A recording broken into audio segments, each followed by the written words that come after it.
There we go. What's up, guys? This is the second intro of After Talks After Dark. Today, we got me and Itachi, and we got a special guest, all right? He is an entrepreneur, podcast host, beefcakes of a man, and a foot connoisseur, Daddy GoodZ. What's happening, folks? How's it going? Welcome, All right, Daddy GoodZ, tell us the podcast you host. What is it? The podcast that I host is called Plenty of Feet Podcast, POF Pod, and it is a podcast that has guests that show their feet. Yeah. All right. So we know that this podcast tailors to the foot fetish area of the internet. And I just have one question that, you probably get asked this a lot, but I asked this a lot to Itachi too. Why feet? Why feet? Because they chose me. I don't know. That's really the only... That's a good answer. I like that answer. Really though, it really did choose me. I didn't even know that I would be in this lane of work. I always tell people all the time, like, when I started this podcast, it wasn't about me having intentions to direct it towards or tailor it towards the foot fetish community. It was me just wanting to create. And I had another podcast for a while called Cypher and Chronicles. That podcast is no longer going, by the way. But we started putting a foot cam on that podcast, and that podcast started like really popping off. And then when she didn't want to do it no more, shout out to her, by the way. There's no like animosity or nothing like that. But she didn't want to do it no more. So I said, okay, I'm going to take this idea and I'm going to take it over to my own channel, and I'm going to do a new podcast. And, Plenty of Feet Podcast was what it was called. Mama GoodZ came up with that answer, by the way. Or not answer, but that title, so shout out to her for that.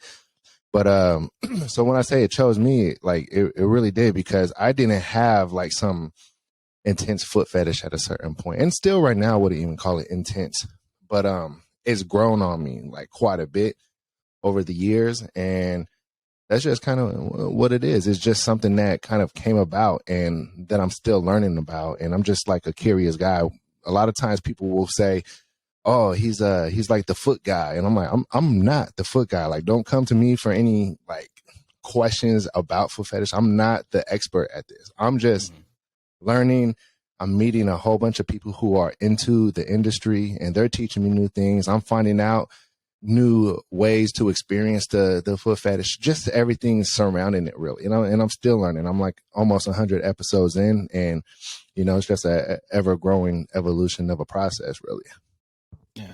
So okay, I like that. It was just something you saw and you're like, I like that, and you just went into it, started learning about it, which I still don't think that the foot fetish, I think it's a bad way to call it. It's a foot fetish. It's just, you like a part of a body. Who doesn't like a part of a body? Exactly. There's a bunch of people always talking about ass and tits. It's like, all right, cool. There's some people like feet. Just leave it alone. Like, if you're not into it, you can walk away or you can change the subject. It doesn't matter. That's what I say. Like, everybody has some kind of fetish, whether they know it or not. And, they don't even know if they might be into feet too. They just haven't really experienced, how it can, pleasure them in a sense. But everybody has some kind of foot fetish. It don't matter what it is. And fetish don't have to be something sexual either. It could be whatever. It could be something that you're just super fascinated with. And like, that's what like you enjoy the most. So a lot of people, when they hear the word fetish, I feel like they immediately corner it into the sexualized sense of the word, but it doesn't have to be sexualized every time. Yeah. No, it could just be something you find very interesting, and it overlaps certain parts of your thinking, and you're just like, all right, well, just leave it be and, have fun with it. There's nothing wrong with it. It's just a thing. So when you did all this and started it, did you start it with having guest in mind, or did you just say, all right, let's see if I could just talk about it by myself and see where it goes? Well, I mean, with it being called Plenty of Feet, I knew that I was going to have plenty of feet on there. So I didn't really have an initial like direction of guests. And I still don't like, yes, most of the guests on the podcast, they are people who are, foot models, or they're people who are into the fetish of some sort or create content tailored towards the fetish. But like, in the long game, in the long run, I know they say don't let them know your next move, but I'm not planning on keeping it only people based in or surrounding the foot fetish genre. Like it's gonna go towards other genres as well, and they're gonna be showing their feet. You know, that's just what the podcast is gonna be. I plan on having people who are music artists, people who just do all kinds of different things. It's always gonna have that same, you know, structure with the feet Yeah. out and what have you. You know, that's just what the podcast is. But I don't want it to only be tailored towards that audience, even though that's, you know, excuse me, not audience, but geared towards, you know, that one community of people. You know, shout out Like to the that one FFC. theme. Yeah, you know what I'm saying? Like, I plan to continue to take the podcast in different areas. Like, I always tell people, like, my dream guest is Zendaya, the actress. The You know what I'm actress. saying? Like, Yeah. she's not a foot fetish model, you know what I mean? But like, wouldn't it be so tight to have Zendaya on the podcast type shit, you know? Oh yeah, you made it. That's it. That'd be the last episode too. He's like, all right, this is the last episode. We're done. My goal's done. That's what I'm saying. Like, man, like imagine that. Like, I feel like for any podcast, like with you guys, with the Thoughts After Dark podcast, right? That is a podcast that I'm sure like you would like aspire to have like huge guests at a certain point, right? Oh yeah, we plan to expand to different reaches. We actually almost had someone that does OnlyFans, but due to certain things that happen to them, they had to back out, which sucks. But it would be great to have that insight of like why you do this or what's it like living with knowing like maybe half the people in your town have seen you in a way. Yeah, I wonder that too. You know, for a lot of these people who are constantly on the social medias and everything, like who has seen this work? I think that about, you know, my podcast too, because a few of my episodes are on Pornhub, right?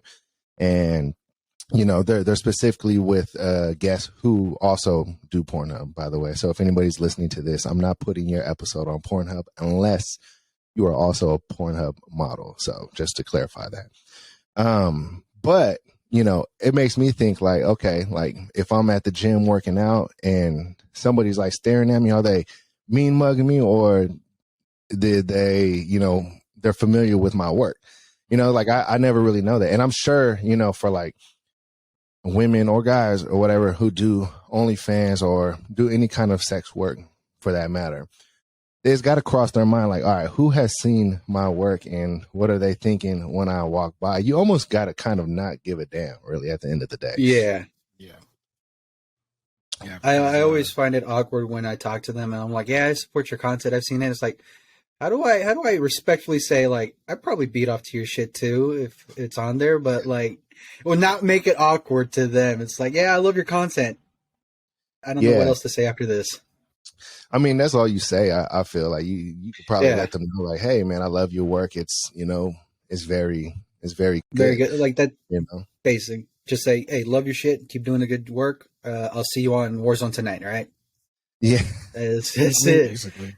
For the most part, like everybody that I have on my podcast, they're like, you know, great looking women and stuff like that. You know, so it's like, you know, like when I tell them like, hey man, I love your work, you know, come be on my podcast, you know, they probably already assume that I have watched some of their content. And, you know, in a lot of cases I have,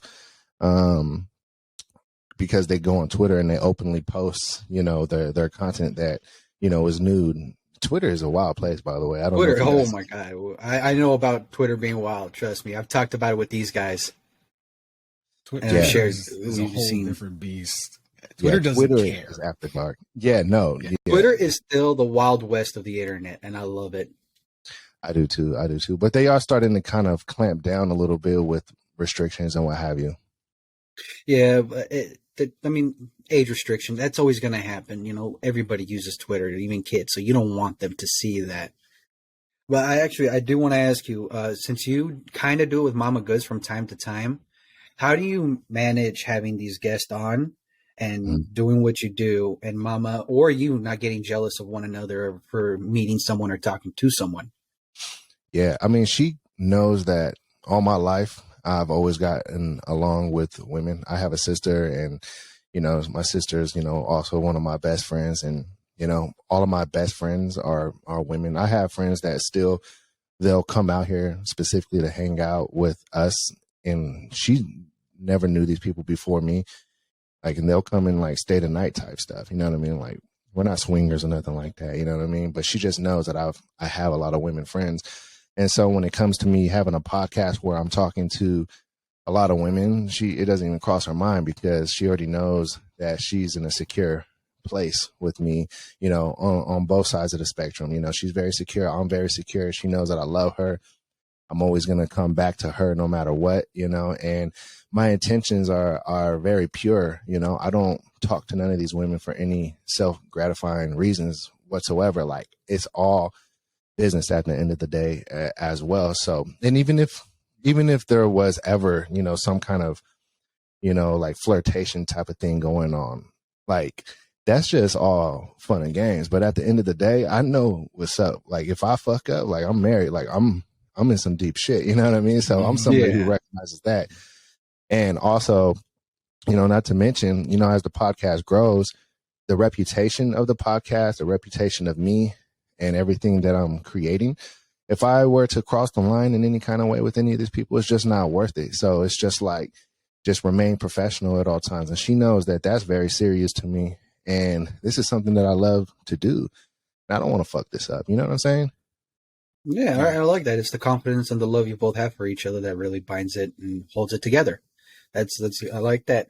So it's all business at the end of the day. So even if like there's a little talking after, it's never crossed a certain line, because for a fact, like, this is a line we don't cross. This goes from business to something else, and we don't want to cross that line. Oh yeah, absolutely. Like, there's sometimes I'll podcast and it'll be like an hour-long podcast, and afterwards we'll be talking for longer than the actual podcast itself. You know what I mean? So, like, that happens a lot. And a lot of times it's more of a recap on what we just did. The people on the podcast, a lot of times they have never been on a podcast, so they're nervous when they go on a podcast. And then afterwards, they're like, man, that wasn't even that bad. And I'm like, I know, I told you. And, it just turns into a whole nother conversation. I actually started recording those conversations too. And I'm going to be releasing them on the channel as like bonus episodes, basically. You should save that for Patreon. Yeah, or save it for Patreon. Yeah, because that's a whole nother beast when you're trying to figure out ways to monetize your podcast. Yeah, getting monetized on YouTube and all that, that's cool and all that. Like, hopefully you can get some sponsors at a certain point. All of that is cool.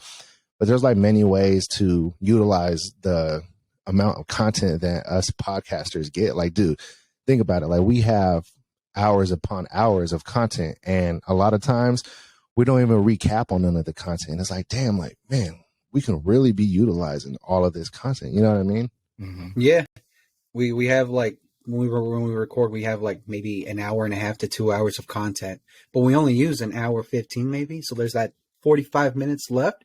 And we were just talking about, let's just save it and post it on Patreon as like behind the scenes BTS kind of stuff. Just, a little gift for people who really do love the content. Yeah, absolutely. Or you can turn them into reels and TikToks and stuff. And clips on Instagram, yeah. And clips and whatnot. By the way, that's a lot of fucking work, by the way, for people that don't know. It's very tedious and takes a lot of time. There's 3 of us that do that in this group here, and even then we're like, oh, dude, this is a lot. Can I not fucking do this tomorrow? And we're like, no, you have to post tomorrow, you jackass, to do it. Yeah, that must be nice, though, working in a team of people who have like the same goal and whatnot, right? Yeah, it is. It's a touch and go. I was gonna say it. It took a while. This was like several years of trial and error, and when I first started, it was a completely different group of guys. We all had the same goal, and there's no bad blood between us. It's just schedules didn't work out. People were moving, and then eventually it just kind of fell apart. So it was just me again. And then I'm stubborn, so I didn't want to give it up. I was like, no, I've come too far. I'm not going to give it up. And I just kind of put myself back out there to rebuild the group. And then that's how I wound up with Yuli and Warner's. And for the last couple of years, we've basically we've gotten to learn about each other and learn that we've got these similar interests. And even when our goals don't exactly align, that's something we still are able to turn into content because it always has like a hilarious result. And we're like, Right. look, we can make something of this. Right. No, that's amazing that you say that, because a lot of times, sometimes, not a lot of times, but sometimes people that I work with, they don't always see the value in even the disagreements, because there's always value in even disagreements as long as it's all recorded. Like man, like you can turn everything into content, right? And we do podcasts, so it's like, dude, like we could talk about this on the podcast. We can have our disagreement on the podcast, whatever. We can turn that into gold. Now that's great teamwork. Like I think that, like, for us as podcasters, right?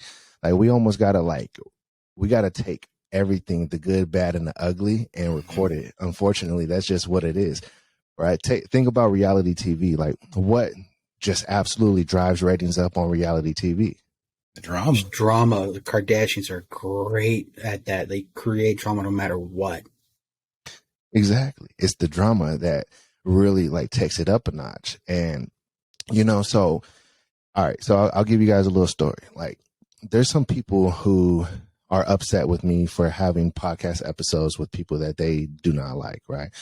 And I told them like, hey, I'm not going to do this podcast episode because I fuck with you as as a friend, right? And this is now going back on what you asked about like becoming friends with people who are within a certain genre of content, right? So the problem that happens is not necessarily with me and my wife. The problem that happens is the cliquey mentality that a lot of people have when it comes to certain genres of work. Now, all right, going back to the story now, I told this specific person that I wasn't going to do a podcast with someone. And then I thought about it and I was like, you know what? As somebody who is a podcaster, what do I do? What do? We talk, right?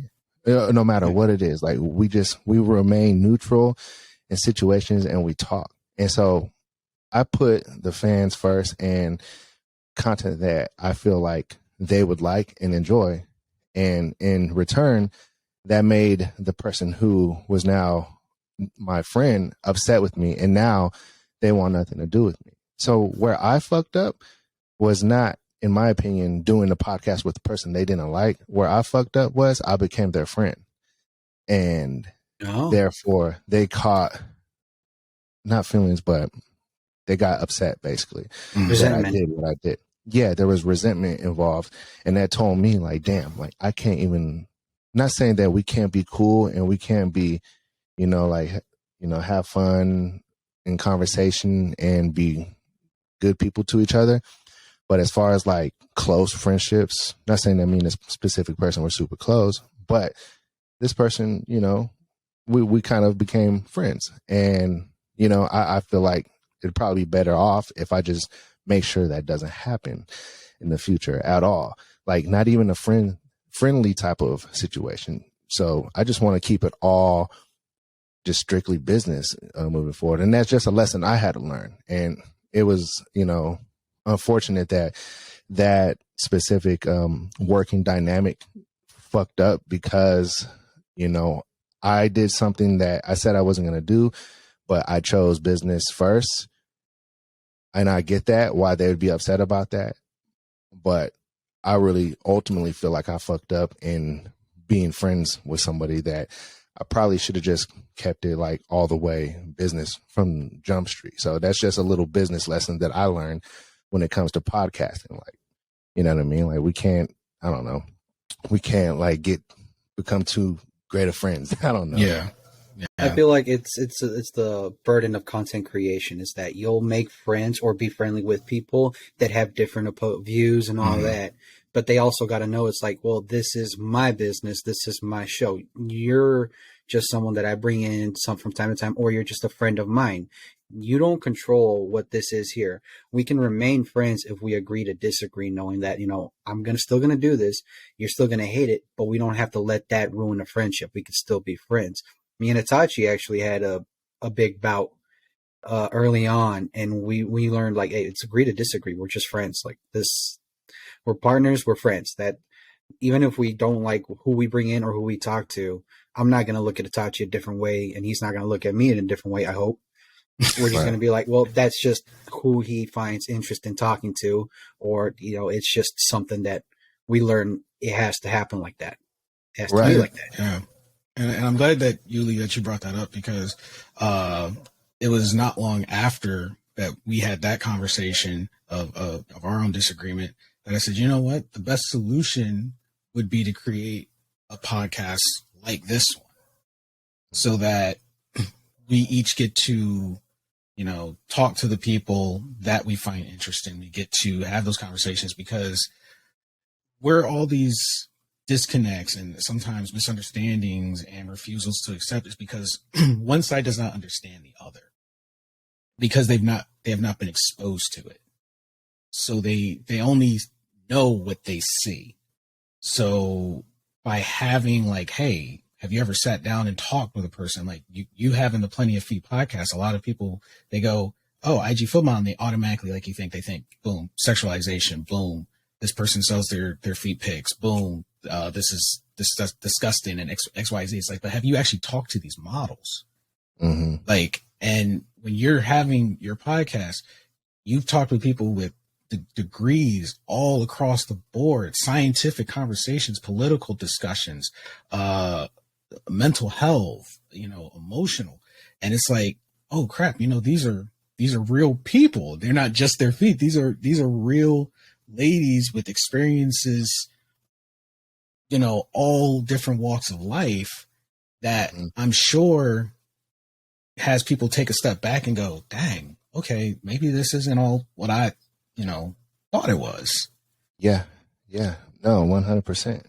Yeah, man. Hey, man, different worlds can collide in, many senses. And, that's just kind of what we're all experiencing. And I like that you say that, like, a good way to kind of bring, other worlds in is by like creating a new dynamic in podcasts, like you guys creating the Thoughts After Dark.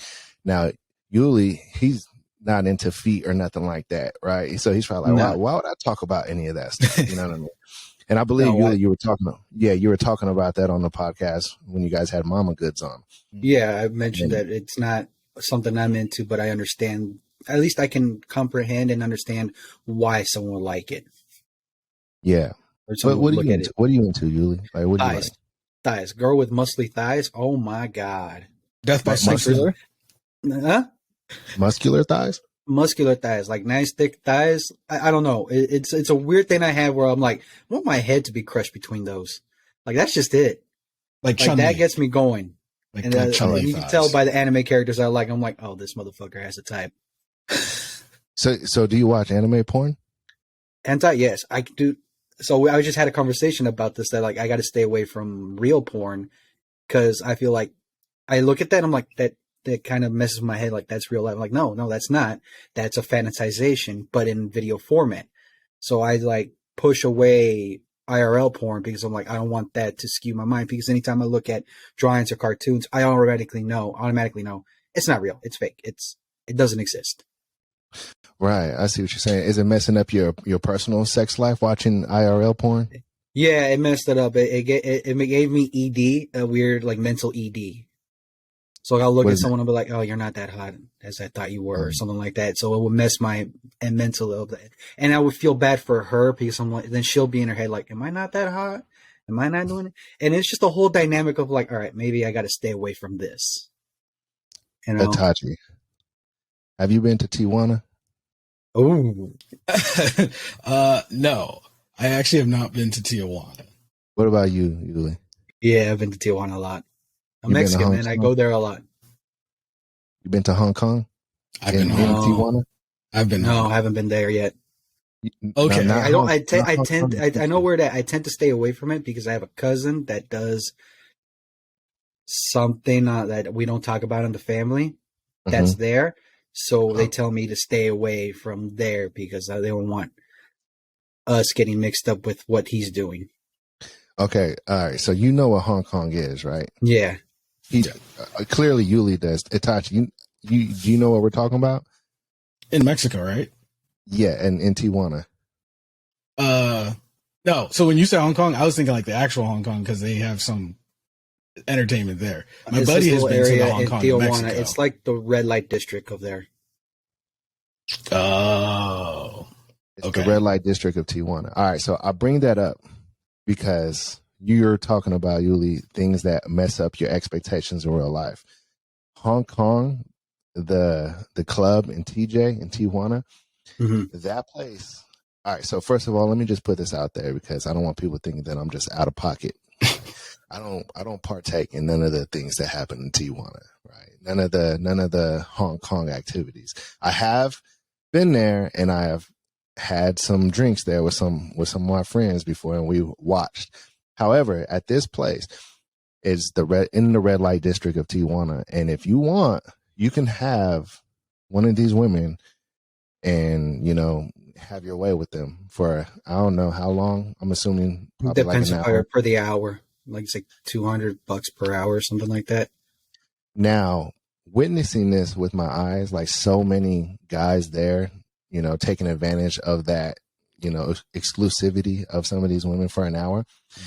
I was looking at these women and I was thinking to myself, like, damn, she is incredibly good looking and just like out of this world hot, right?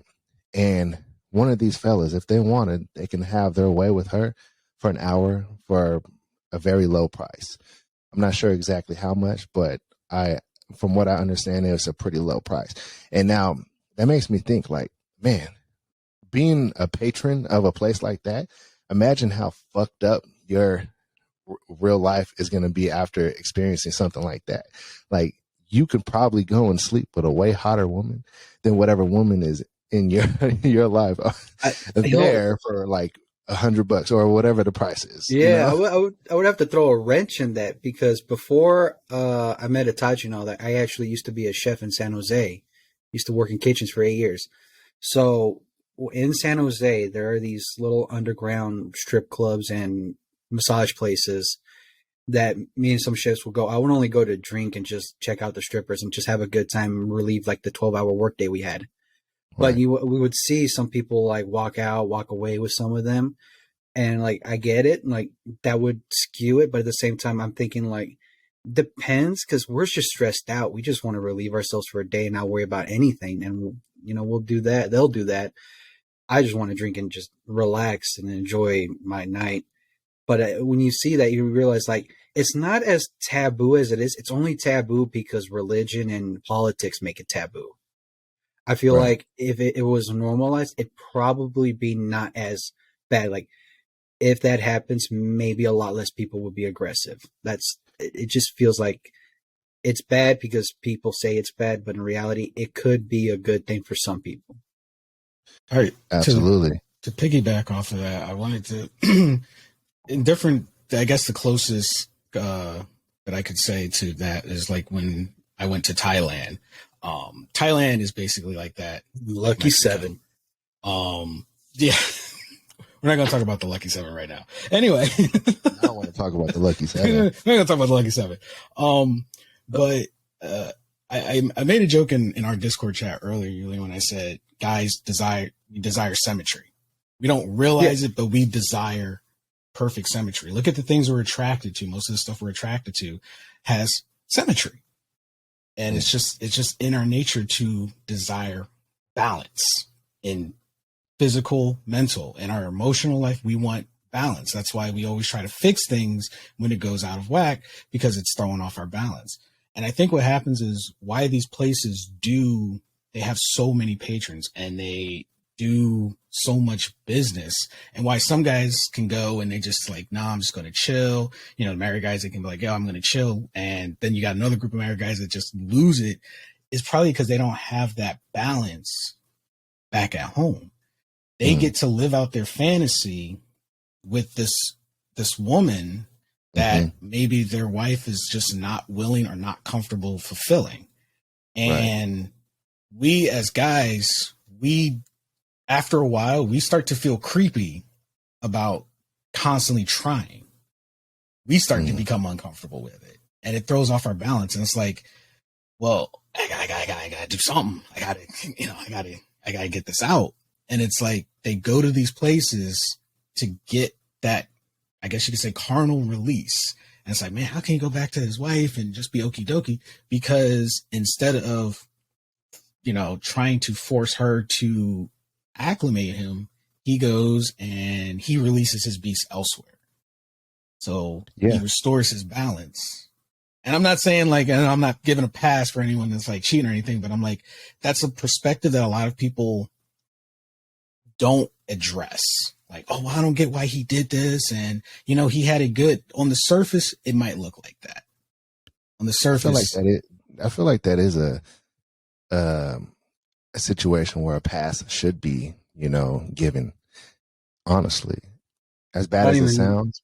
Yeah. Because if you're married, right, you're exclusive to one person for the rest of your life. And if that one person literally just doesn't want to be on the same road as you on that two-way street or whatever, they don't want to, help you out in your needs in any kind of way. Not saying that they should ever feel forced, because I feel you, Tasha, like then that will start feeling weird.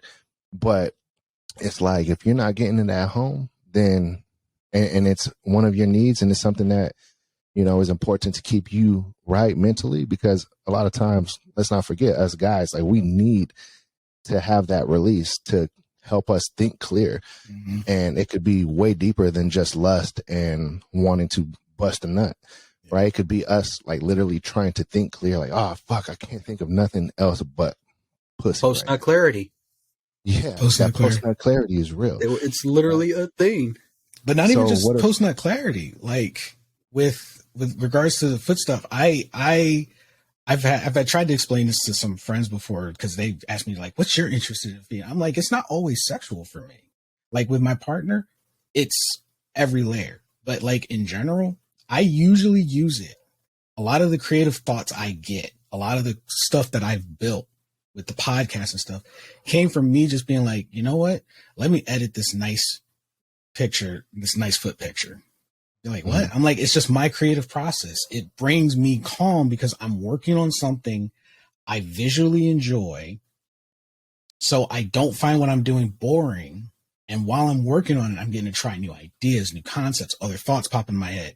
And then a lot of times, you've seen it. I'll just come into the chat and I'll just have ideas. And I'm just rattling stuff off. Six pages of ideas, and we're like, go to sleep. No, I don't want to sleep. But that's where, I swear. And that's where it comes from. Yeah, I feel you on that. Well, so that's how you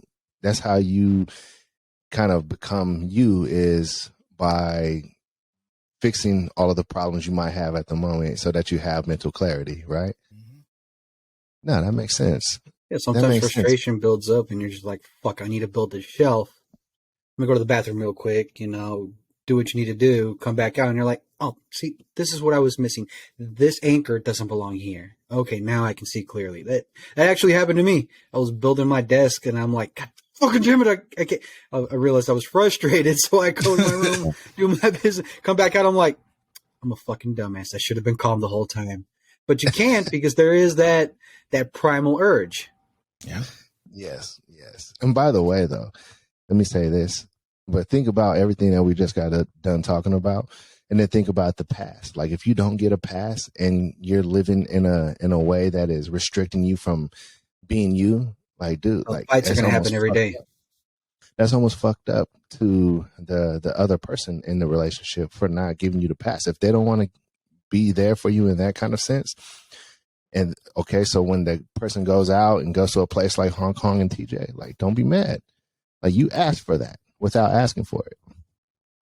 I feel like there's some people that I know that have certain things like that because they travel a lot. So they're like, I don't care what you do out there. It doesn't come home. At home, it's you and me. Out there, you have a pass, but don't fuck it up. Don't take advantage of it. Don't make it something that it's comfortable. It's like, we understand we're human beings and all that. But at the same time, some people make it work. So it's literally the dynamic of the relationship you set up. If you set up where you two are holding each other back, maybe you guys got to work on some things. You know, it's got to be, it's a two-way road. You know, two people got to paddle. One's got to paddle. One can't just paddle by himself. You need the two people to paddle with each other. Absolutely, absolutely. And you know, I think that I forgot what I was gonna say. It was good too. It was piggybacking that off of what you just said. Damn man. While he tries to get his thought, I was gonna say, Yuli, when you mentioned you know, some in that relationship dynamic, someone like, hey, you can do you out there, just don't bring it back here. I actually did have that relationship dynamic, and I got it was amazing. It was really amazing because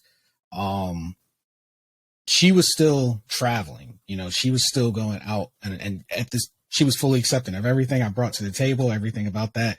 She was like, cool, I work with it, I'm new to it, but I'm down for it. And then she started coming to like it. And then when she had to travel and go overseas, she was like, hey, I'm not there, and I know what you need. You know, do what you got to do. Don't embarrass me. You just said it. That's what I was going to say. You just said it. It was the embarrassment. Just don't embarrass her. I feel like that's the big one right there. She just doesn't want to be embarrassed. Yeah. Right? Yeah. And she was like, imagine that. Yeah. Imagine all of her family and friends know that you've been sleeping around out there. What's that going to do to her mentally? She's going to be boxed in, cornered in. Everyone's going to be like, damn, he did that to you. You know, and then she's going to feel like she has to retaliate. Especially in Mexican families, the chismosos in there, they're fucking terrible. Oh, bro. Bro. And you can't have that. You can't have that in Mexican family. Dude, you go to a meeting and everybody's just going to be like in their corners, just whispering, looking at you, trying not to act like they're not talking about you, but you know what they're doing. You're like, yeah, she let her husband go with that other girl. Hey, that bitch, yeah, puta. It's like, yeah, it becomes the topic, and it's like, no, keep it. And that's one thing I wanted to bring out. You have the plenty of feet, and you kind of bring that people like foot out in the public. Should people be more open about their fetishes in a way like it's part of, like they pronounce it every time? Like you say like, hey, my name's Yuli, I'm into feet. Or should it be something that's like, we'll keep it down until you know me enough to where you're comfortable knowing this? Because I feel like some people do take it to that next level.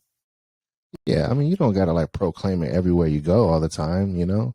People don't walk around and, hey, I'm such and such, I love big asses, you know? But there's always a time and a place for everything, and you'll be able to express that at some point. But I do think that people should be more open about it if it is something that you're into.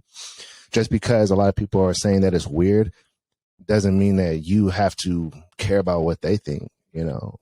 I don't give a damn, you know, like, so you shouldn't give a damn. And a lot of guys that are in the foot fetish community, they're super ashamed that they're into feet for some reason.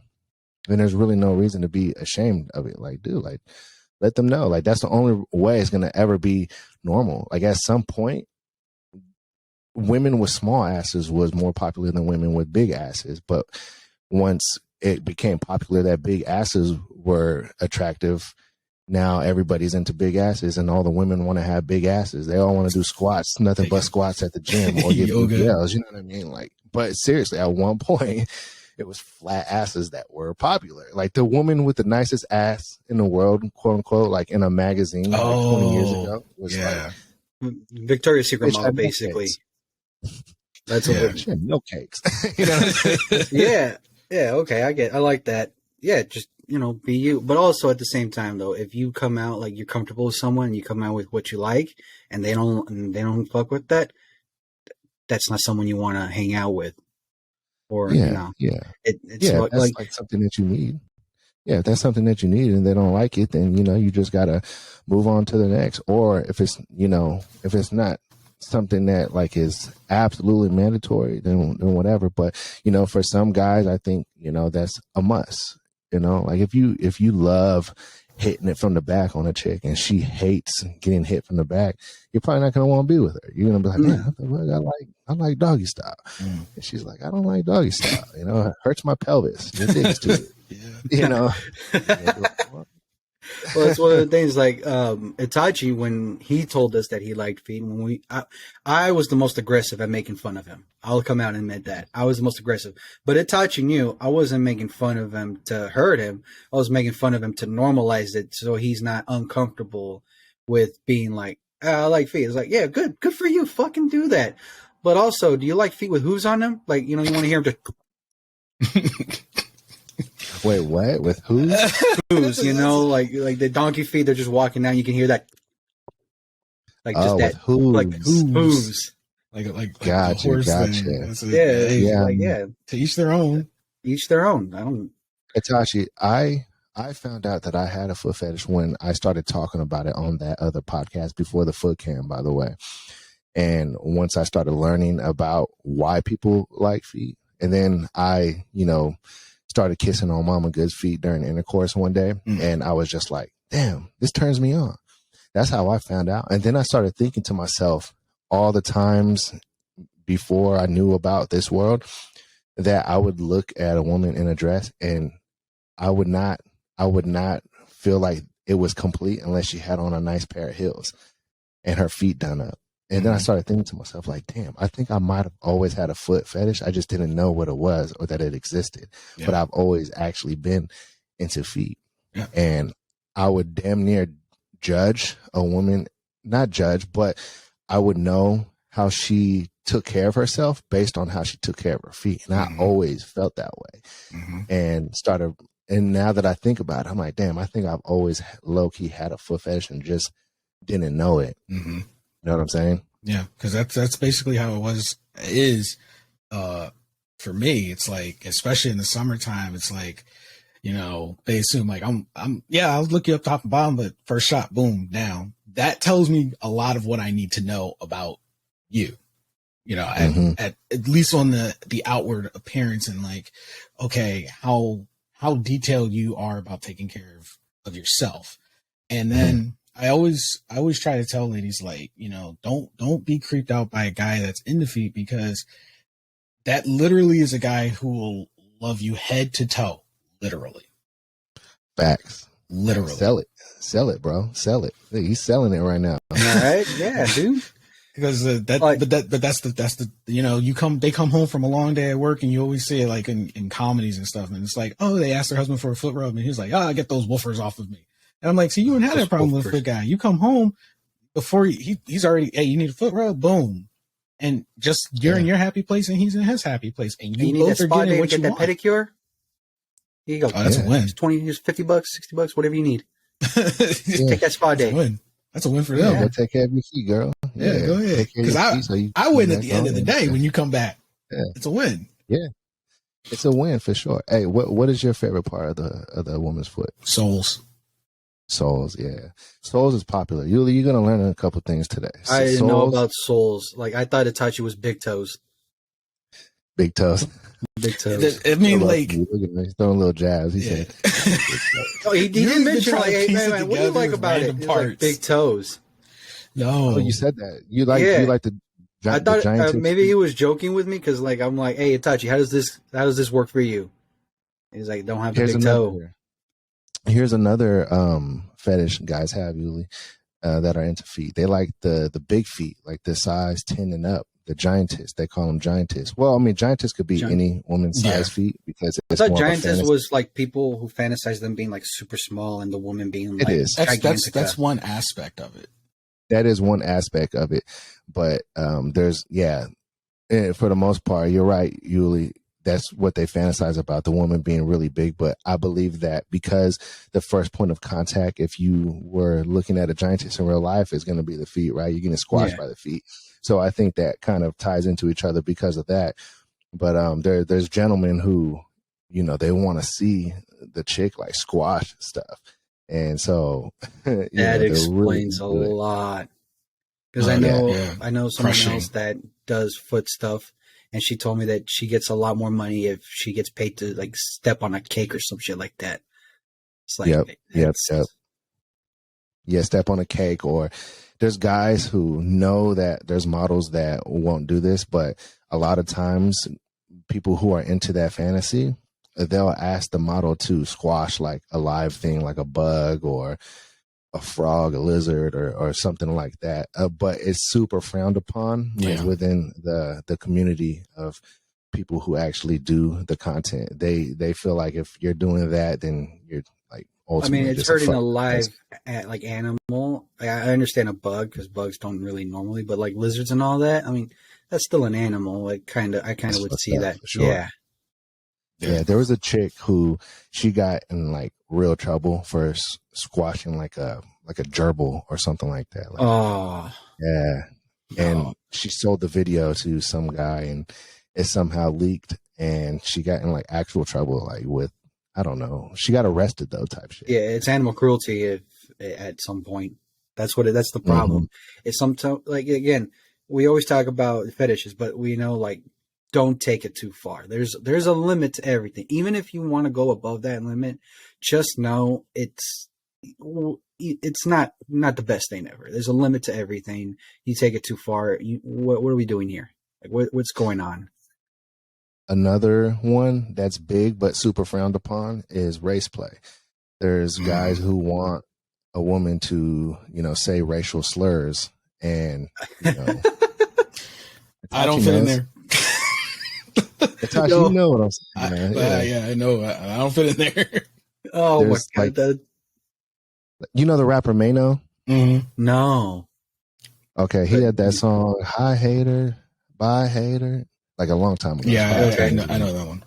Probably 20 years ago now, actually. Jesus. But anyways, he's a popular New York rapper for the most part. I think he was even on Love and Hip Hop. Well, anyways, he was actually on an interview or a podcast, and he was talking about how his fetish is race play and how he likes to get white women to call him racial slurs and call him a slave and all those type of wild things. Oh my god! Yeah. I can understand why that would be fun, though. A lot of people are into being submissive or are dominant in a relationship, so I guess it would make sense. One of the things I learned more, like the more I learn into like certain fetishes that people have, is one thing I learned about is pet play. You ever heard of that? Yeah. You know that, Yep. yeah. Taji, do you know what that is? I know. Yeah, that always that I'm looking at that, I'm like, I get it, but at the same time I'm like, it's not my thing. But then I have someone on my Twitter that I follow that literally her thing is being a dog. And I'm curious to see like how far she will take it. And very recently she posted of herself getting caught by a dog catcher. Like they legit got a dog catcher to catch her. I'm like, all right. How far will you take this? My curiosity is always like, how far will this go? So like with the whole foot fetish thing, it's like, how far will you take it? And now I've seen like that. Okay, that's far. Yeah, all of them have their extremes. Yeah. Yeah. What I'm starting to realize is that a lot of times the people who are inquiring about these kind of requests, about the animal crushing, the race play, or whatever the wild idea may be, they try to take advantage of the newer women in the genre because they don't know yet that all of that stuff is super frowned upon. Yeah. So they take advantage of that and they get the newer ones and they offer them money to do these requests. And the next thing they know, they're pretty much like put on a blacklist, like you are, not accepted by anybody within this industry no more. And believe it or not, but like the foot fetish community, it's a real community of a tight knit community almost. And like people are going to know you and your reputation really does matter in that industry, or a lot of times you're just going to be, like kicked to the curb for the most part. And like I said, blacklisted, and they will not co-sign you whatsoever. But, that's a little piece of information right there. That's interesting. That would suck for the new girls too if they get tricked into that. So, like on top of that, I also know that in any community, really, it's always good to see someone or talk to someone that's been in it for a while to let you know, like, you want to be part of this community. Here are some guidelines that you kind of have to follow just to make sure you're not blacklisted within the community. And that I feel like the community self-policing itself is actually a great way to get people to contact each other and network, and just like overall make sure the community is as safe and friendly as possible. Yeah, most definitely. Itachi, how did you stumble upon the foot fetish community? Like, did you just kind of search foot pics one day? I think honestly that's how most of it kind of starts. I was usually what happens is like when I have that dry spell, like if I'm not active with it, I'm like, all right, well, let me see what is on Instagram. And I think I got bold one day and I just typed feet in Instagram just to see. And then I found out, I was like, holy crap, like 50% of Instagram is this community. Yeah.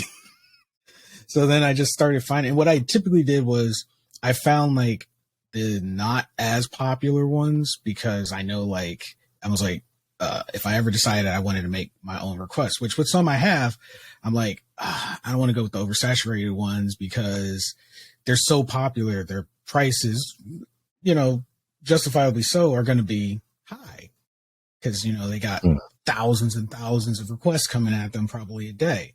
So I try to find I like the more down to earth ones that it's like, hey, I'm giving this a try. I'm not out there getting, I don't have a professional photographer level. And I'm like, okay, you're someone cool that I can, see what you're doing for a while and then vibe with and put out requests.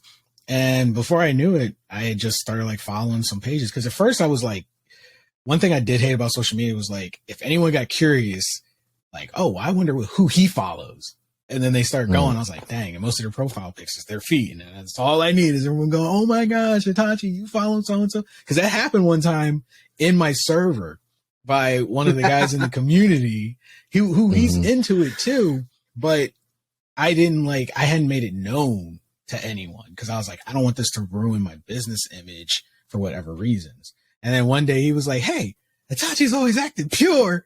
Look at this. And then he posted like, this person is followed by me. And I was like, what the fuck? Oh, he did you like that? He did me like that. So I had to tell him, like, that's look, a good one. Here's why I don't talk about it. Here's the reasons, X, Y, Z. Because my own experiences, a lot of people who can come in and be like, look, this is who I am. This is what it is. And some people will be like, okay, cool. And they can have that presence and that confidence. I've had the years of not even getting the chance to really build that up. I've had the years of where it was like immediately repulsive and ridiculed and insulted to the point it was like, damn, I gotta bury this.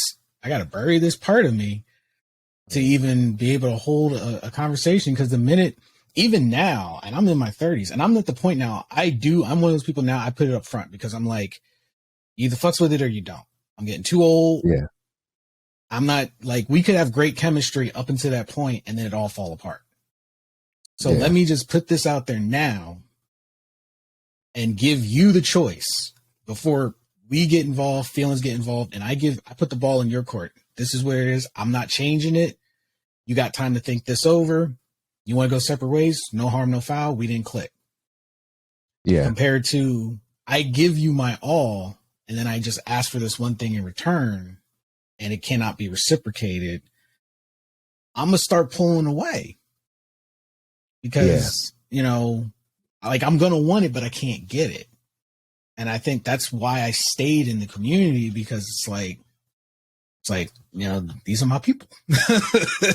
Most definitely. And I know exactly what you mean. Like, these are the people who are like-minded to you, and it's fun to be able to be in the mix of all of that for sure. I got a question for you. Do you have any like favorite models that you like to follow the work of? Yeah. One of them, her name is Lucy. She's a small one.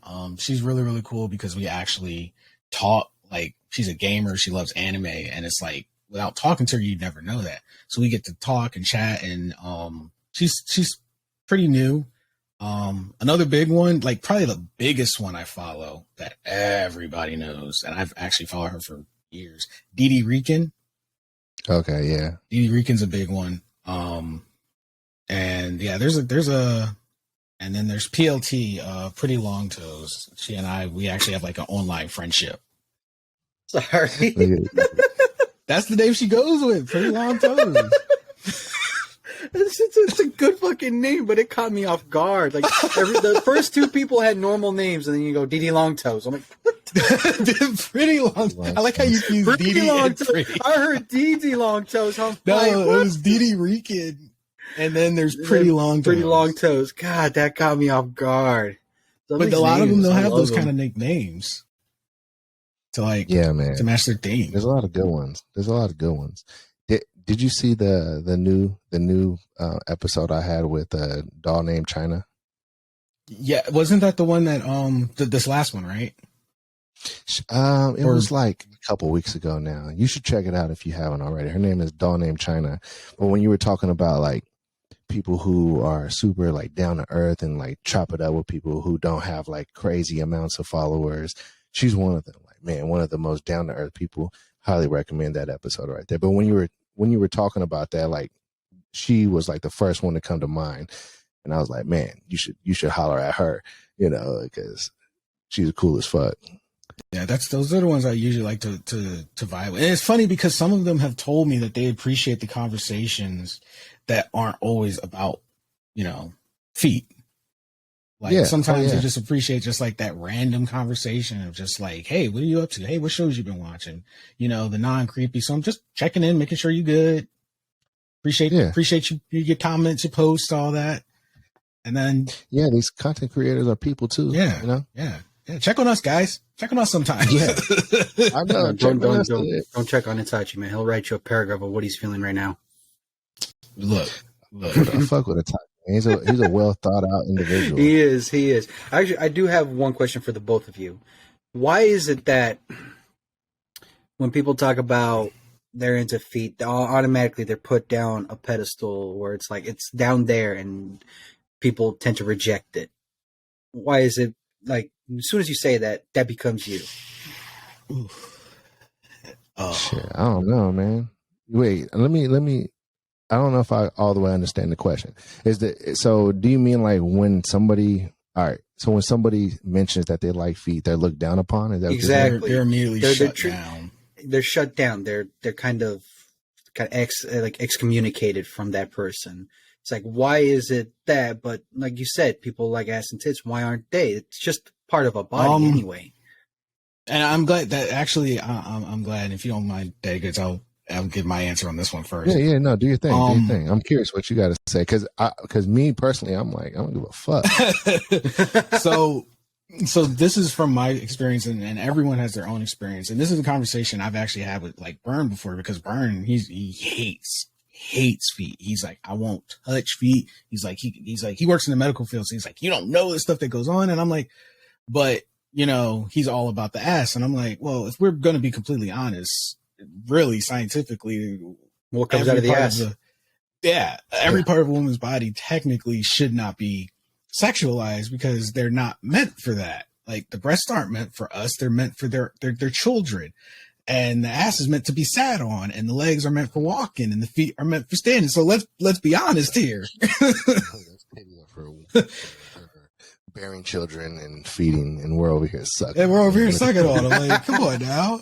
So what I think is the issue is society has crafted what is acceptable over the years. And if you look in history and you look at old artwork, feet has always been seen as a woman's barefoot has always been seen as sexy.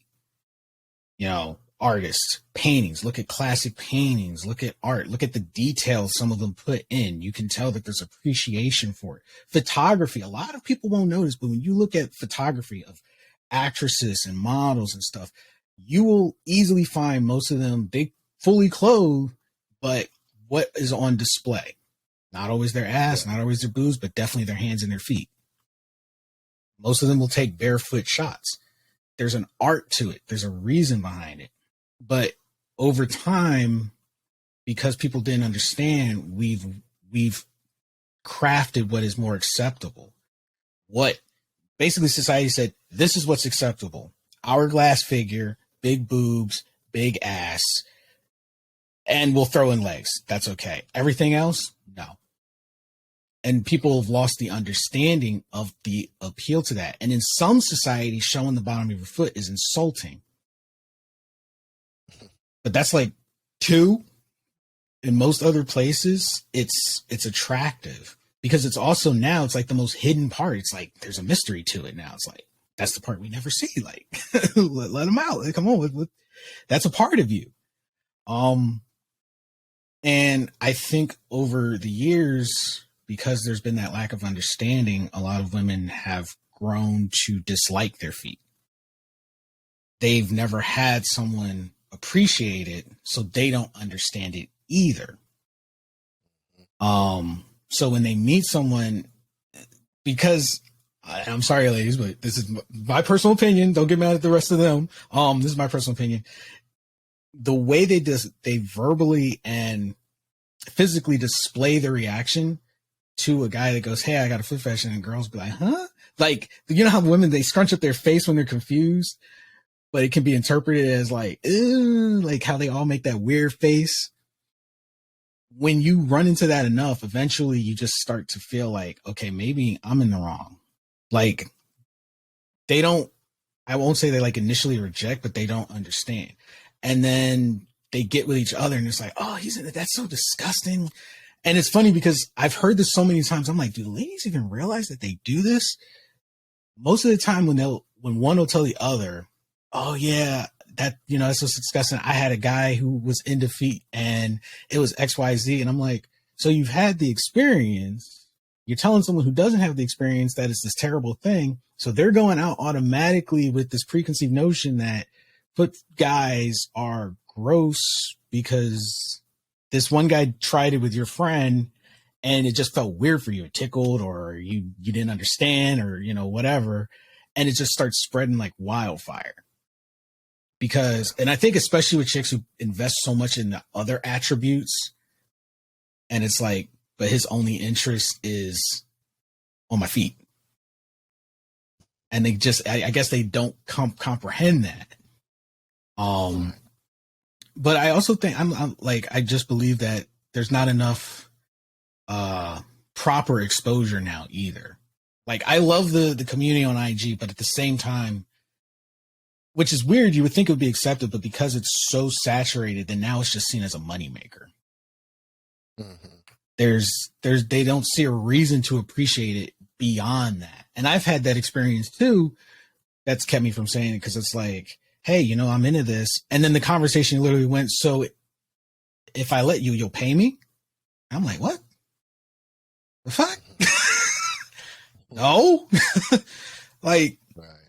I mean, granted, yeah, that do your thing, but I don't want to be tied to that for the rest of my life. Like that kind of like that the only way. Yeah. So I think that has an effect too.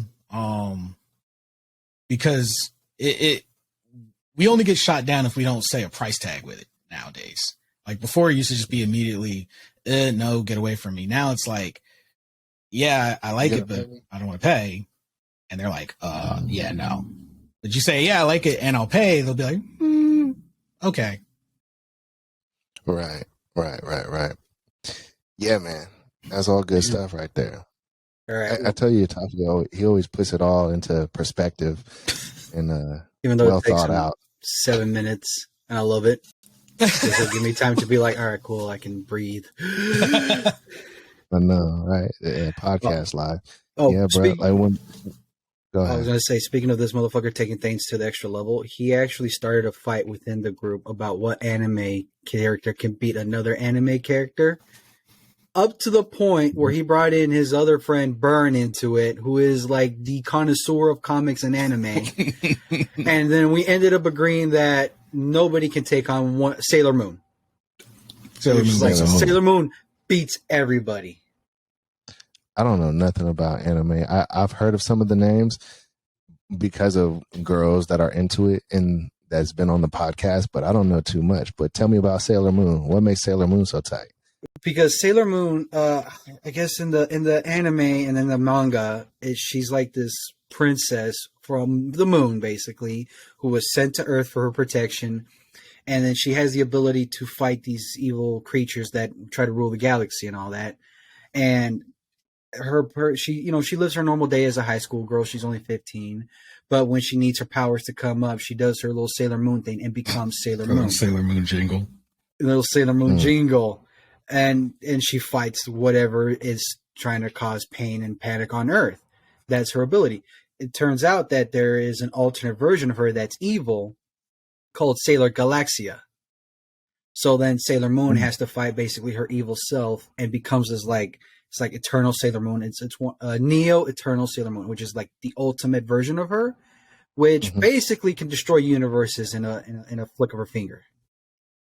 Yeah, how could anybody beat her then? Exactly. So that's why we said, because this guy, there's a character in another anime called Ainzul Gon who is overpowered in that anime, and Itachi just started hating him. And every time we see the new episode come up, the first message we get from Itachi is "fuck Ainz, fuck this guy, screw this guy," and it starts just him getting into it, and he brings me and Warner's, our other friend, into it, and we're like, it's just a show, dog. We like it. Why are we trying to fight? Because one thing about the anime community we both love and hate, people get so toxic about who can beat who or who ends up with who. The ship, the shipping community, that person, that group, fuck them. I'll say it right now. Fuck you guys for getting that angry that I don't think that these two characters belong to each other. It's just my personal opinion. You don't have to burn me at the stake for that. It's not that important anyway. We like the content. We like the anime. Leave it alone. Yeah, for sure. God. Anyway, there's a dude named Cats Productions on YouTube, and he posts videos of anime feet. Anime feet. Yeah, I know Cats. Of course, Itachi knows. Oh, I'm gonna look this Cats up right now. No, because honestly, and this is how I feel. Cats Production and you, Daddy, because you guys have tackled something that so many people have tried to make taboo, and you're being pioneers in it. And it's stuff that I wish I could have done, that I had thought of doing. Like I was like, still do it, bro. But I'm slowly working on you. Have this show. Yeah, we should do like Foot Fridays or something. Toad Tuesday. Oh my God, Toe Tuesdays. That's what I was thinking. Toe Tuesdays. Just Itachi on his Instagram post a picture of his favorite toe.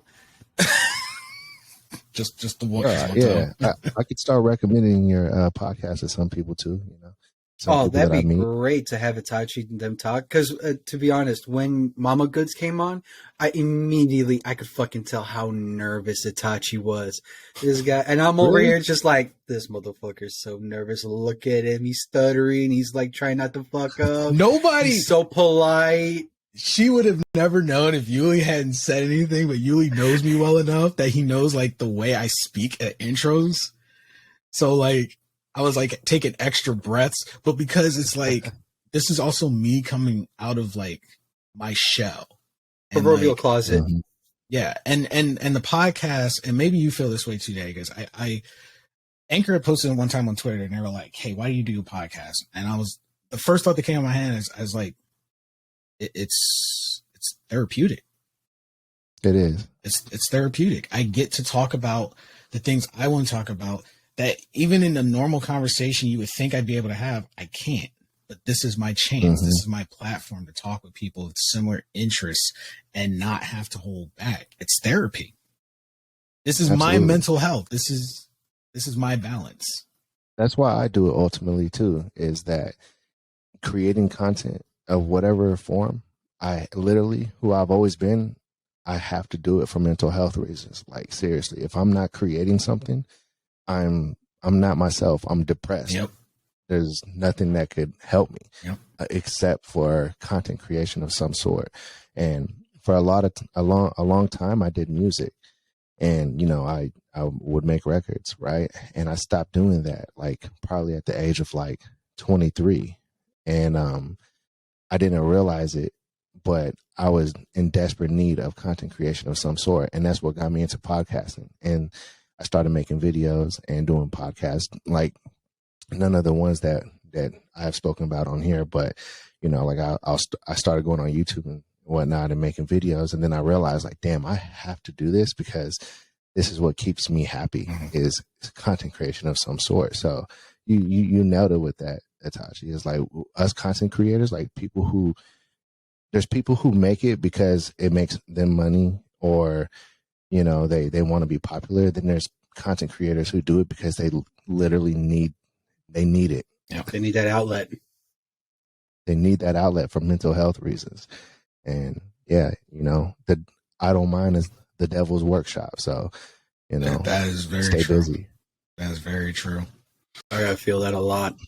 That the whole mental health, like if you're not doing something in creation, it kind of hurts you a lot. Because that's something that I hit when I was working in kitchens and working as a chef. I loved it because I was creating stuff that people would enjoy. It was another form of it. But once COVID hit and everything started to slow down, I noticed that my depression went up because I'm not working in the kitchen. I'm not creating. I'm not doing something of that sort. So that's why, you know, we got with Itachi. I got here with Itachi and, you know, just started spreading around, just seeing what I like to do and create. And that's how this all started with me and you.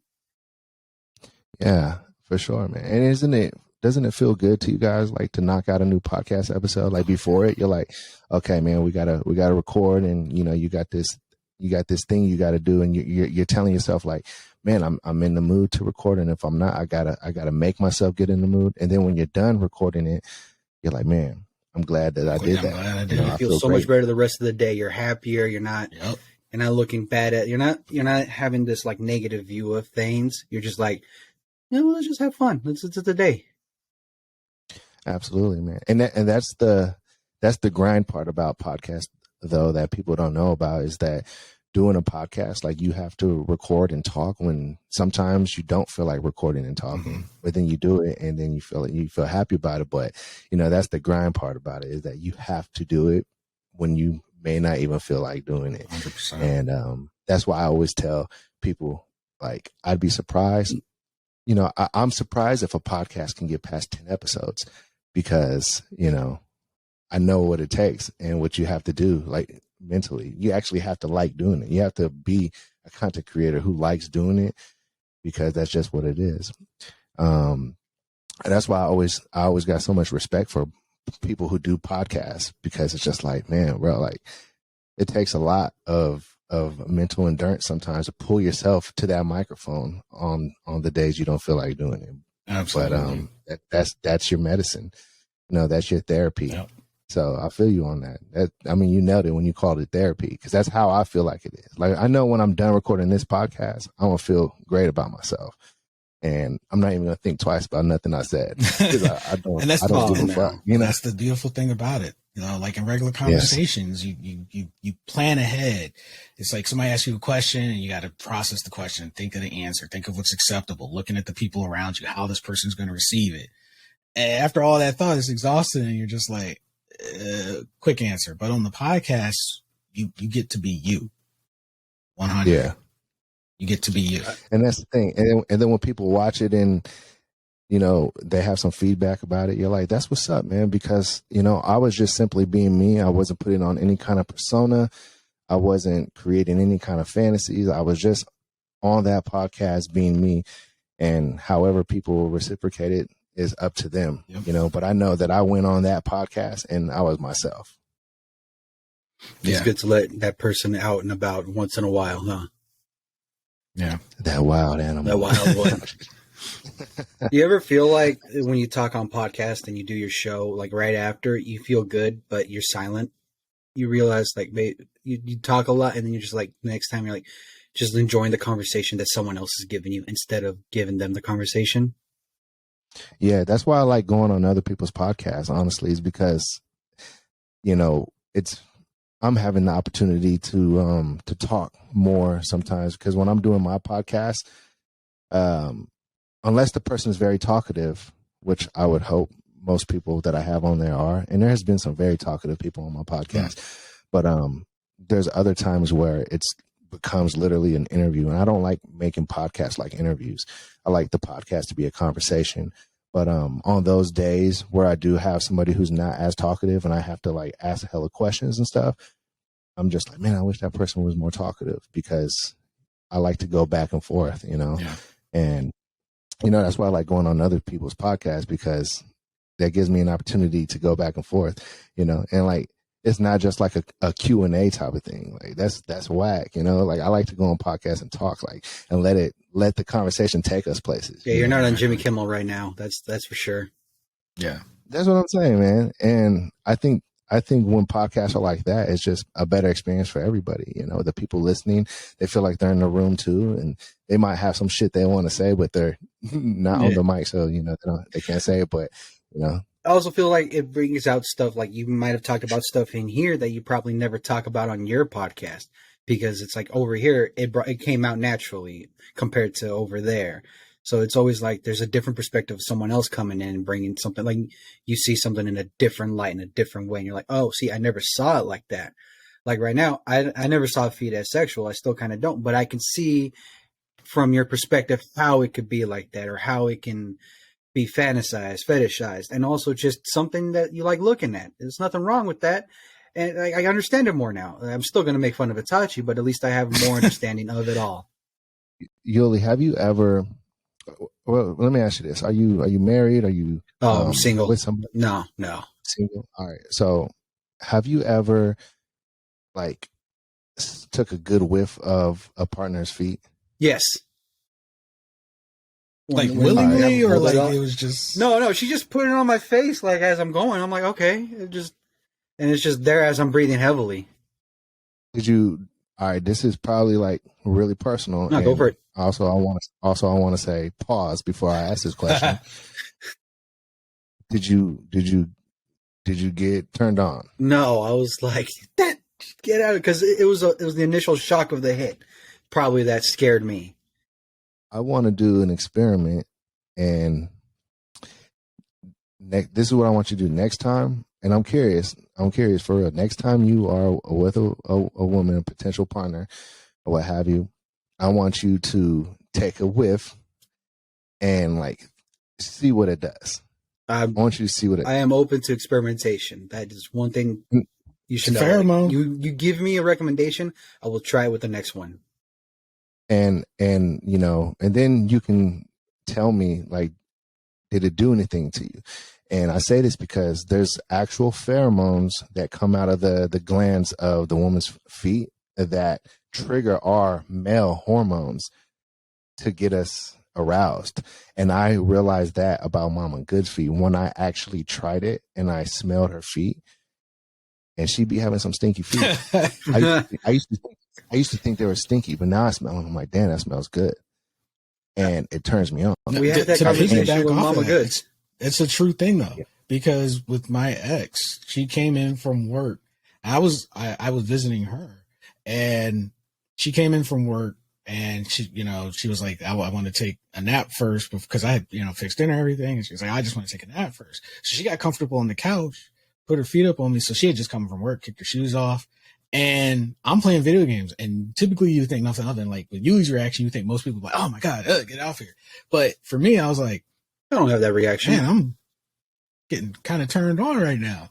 So I'm like catching the whiff, and she like happened to wake up and look at me. She's like, oh, do my feet stink? And I was like, no, you good. Don't move. I was driving one day, back from wherever. I don't know. It was like one of those long road trip days. Right. And she put her feet like on my lap, and they were like smelling or whatever. I didn't even think about the smell at the time because this was before I even, like I told you, knew about all this. But she put her foot on my lap, and I was like incredibly turned on. But I just figured that it was because she touched me. But now that I think and look back on it, I'm like, dang, was it the smell though? It could have been the smell, and I just didn't even know it. I would think it'd be different if it was just someone I had a one-night stand with, because I feel like when you're with someone for such a long time, any stink or pheromone they release, it's just going to be attractive to you because you have that feeling of attraction to said person in a certain way, longevity-wise, and you just like, no matter what, they will always smell good to you, or they would, even though they would stink, and you say, damn, you stink, you still kind of find it attractive because of like the relationship status of it. Could be something like that too. Unless you're starving. All right, let me just say this. For Mama GoodZ, just know I'm just hypothetically speaking. But if I was like a single dude and I knew about everything I know now that I'm into feet, dude, like It'd be a whole nother I'll be world. doing a lot of experimenting. I would be doing a lot of experimenting for sure. I would tell everybody this, like, you should be experimenting even right now. Like, always try to figure out something. It never hurts, and I always feel like people who try to closet in always end up being the most bitterest and angriest. Right. Yeah. And so, and now for the people who think that guys who are into feet are weird, like, why don't you just experiment a little bit? Stop being so damn judgmental. Thank you. Yeah. Thank You you. haven't been weird yet. There's some people out there that I've heard stories of. It's like, let me lick your armpit. And you're going to let them do that, but you're not going to let them touch your feet? I tell you what I've learned is that you cannot judge another person's kinks. Exactly. You can't, because that doesn't sound tight to me. Smelling a chick's armpit and licking them. And I'm like, ugh. But now that I know about this whole world of feet fetish and what have you, I'm just like, damn, not the same kink. You know, that's you. And, I know what I like. I would still go, but I'd be like, I wouldn't judge you or I wouldn't look down on you. I'd be like, that's just what you like. We can't do that no more because everybody's different. Yeah. Yeah. Even like the stuff that I don't vibe with, I don't say I don't vibe with. I always say, hey, you do you, because people that click, they'll click, and people that don't click, you get it on the table and you're like, well, that doesn't work for me. Cause I had that, I told, a potential date, hey, look, I'm giving you this choice up front. I'm just letting you know, this is what I'm into. Cause she was like, oh, I want someone open-minded. I'm like, I definitely need someone open-minded. Oh, and this she bitch. was like, yeah. And she was like, oh, well, that's not my thing. And then, things just fell apart from there. I'm like, well, at least one of us was open-minded, maybe not the other. Yeah, don't say you're open-minded if you're not. If you're just not leading someone the wrong way. Get the fuck out of here. If you say you're open-minded, they give you something that you don't like. It's like, well, you didn't even try to learn about it or see if you liked it or not. You just said, no, I'm out. Yeah, I feel like probably most women would be into it, like experimenting and exploring that side of things, if they just had somebody tell them like, no, you haven't enjoyed or experienced the wonders of it. That's all it comes down to. Like you don't know what it's like yet, so you can't really say that. It's also really the feel that way that a lot of people are raised. They're kind of raised to like, don't think sexually, don't act on urges, don't look at people this way, don't do that, hide it, keep it to yourself. Everyone's vanilla, everyone's plain. It's, the more you grow up, the more you realize like everybody is different, everybody likes different things. Why is it that? I'm not saying teach at a young age or do that like most people want. I'm saying don't shun people in front of anybody. Yeah. Just, if it's not your thing, stay quiet and just let them just talk about it for you amongst yourself. Yeah. Like, oh, I don't like it, but you know what? You have fun with it. But the flip side to that is also that we don't shun all this stuff. We shun, once again, this comes back to, we shun the things that have not been deemed as socially acceptable. Like, you put a foot guy next to an ass guy, and nobody bats an eye at the ass guy. Nobody bats an eye at the boob guy. That's why hot tub, like on Twitch, hot tub streams, and on Instagram, bikini pics, they blow up. Everybody can be open, and it's this great thing. And it's like, that's normal. Why? Why is that normal? Oh, well, it's all part of their body. So why is that normal? But then you look at that world, foot community, and it's like, That world is falling apart, though, Atashi. I'll tell you why. Because all the women have BBLs now, and it's just not real no more. Yeah. You can't get a BBL on some feet. That's got to be all natural. That is so true. That's got to be all natural. And you really do see a shift in what people are starting to think about feet too, because there's a lot of like music artists, actors and actresses coming out about their personal love for feet and what have you. Like, you see it a lot more often. Quentin Tarantino, really actually his movies. Exactly. Quentin Tarantino has always been my hero for that reason. And only the people who had a foot fetish knew what this man was doing. It was an art form. Women be having him sign their feet too. Yeah. Oh, actually, Daddy, I got a question for you. All right, I know it's Haji's answer, but when you're driving with Mama GoodZ and she puts her feet up on the dashboard, do you find that slightly annoying? It's fucking hot. No. I'll be taking pictures and shit. See, the thing is, I'd say like I find it slightly annoying just because I don't put much on the dashboard. I think the dashboard just stays silent. So I'm like, okay, whenever she does that, she has her feet up there. I'm like, you're dirty in my dashboard. Yeah, I Be a don't foot think of Nazi. that. I'm not a foot Nazi. It's not her feet that's bothering me. It's she's putting herself on the dashboard, and I'm like, if something happens, all my brain starts going safety concerns, and I'm like, you're dirtying up my dashboard too, though. Now I got to clean that out or something. It just Now, see, that's when I'm like, I'm driving precious cargo now.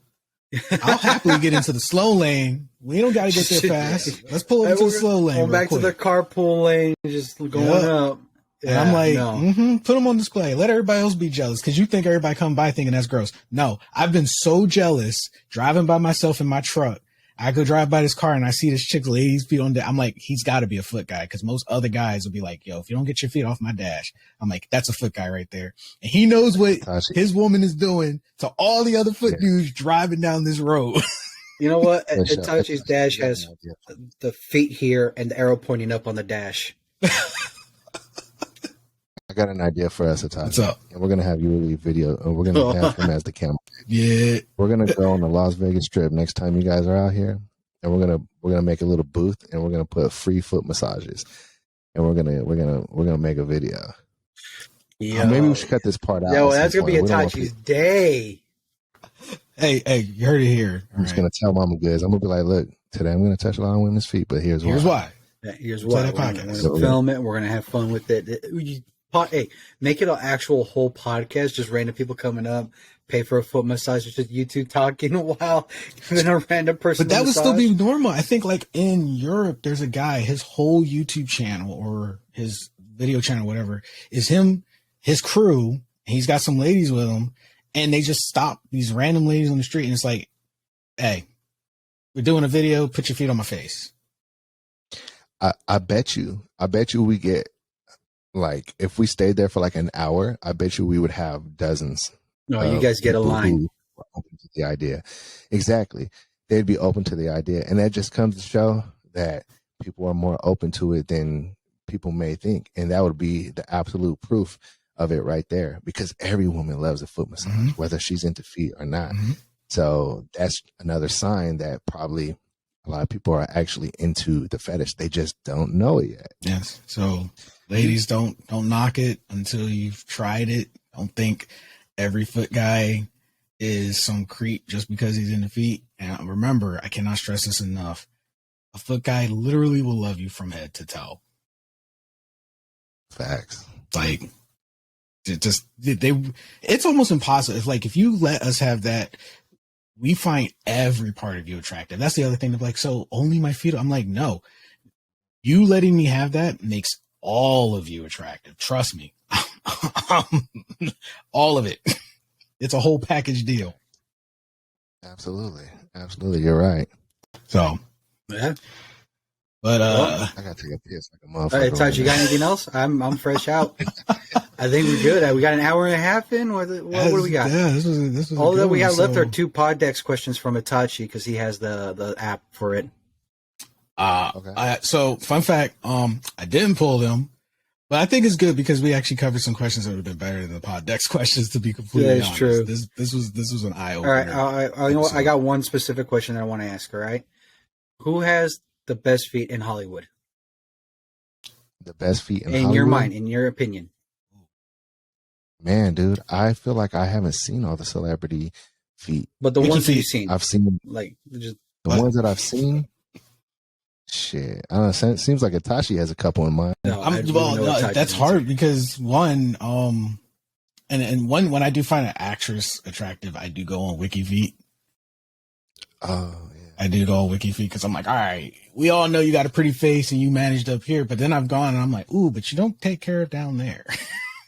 So much of my podcast up on WikiFeet. I was like, what the heck? I didn't even know what WikiFeet was for the longest. It's exactly what it sounds like, and trust me, they because I guess right now I'd say Margot Robbie, and the fact that she's open to it because when she did that scene in Suicide Squad when she was also unhandcuffing herself. No. There's also that scene in Once Upon a Time in Hollywood where she's in the movie theater.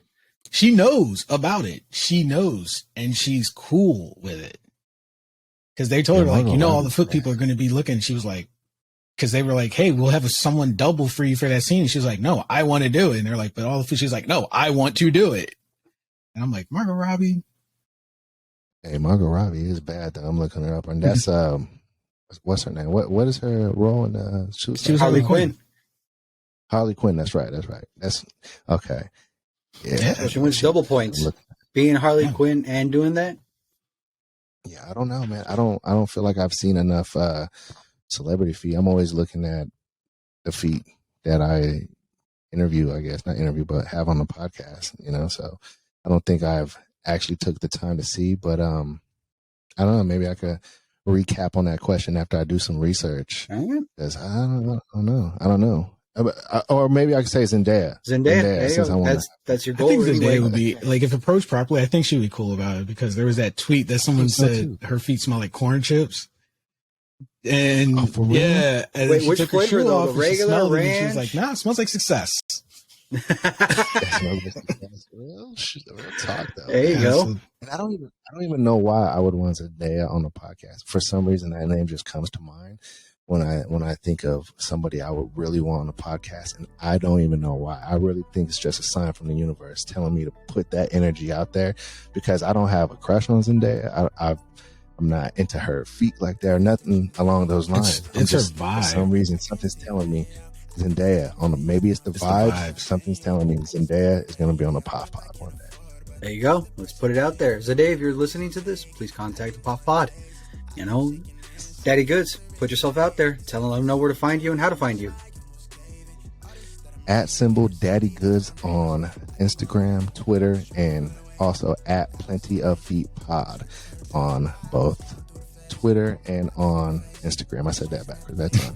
But or YouTube, just type in Daddy GoodZ, GoodZ with a Z, and you'll find me in the podcast. Holla at your boy, or www.daddygoodz.com.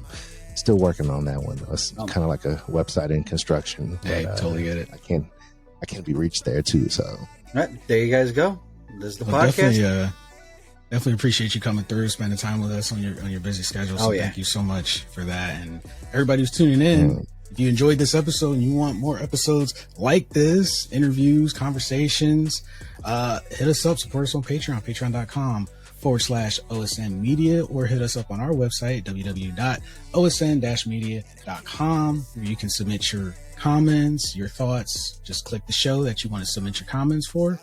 And maybe we'll play them in future episodes. So check it out. And also, if you like the merch up. Me and Yuli are repping, you can grab this stuff in our store, thegzshop.com. Go check it out.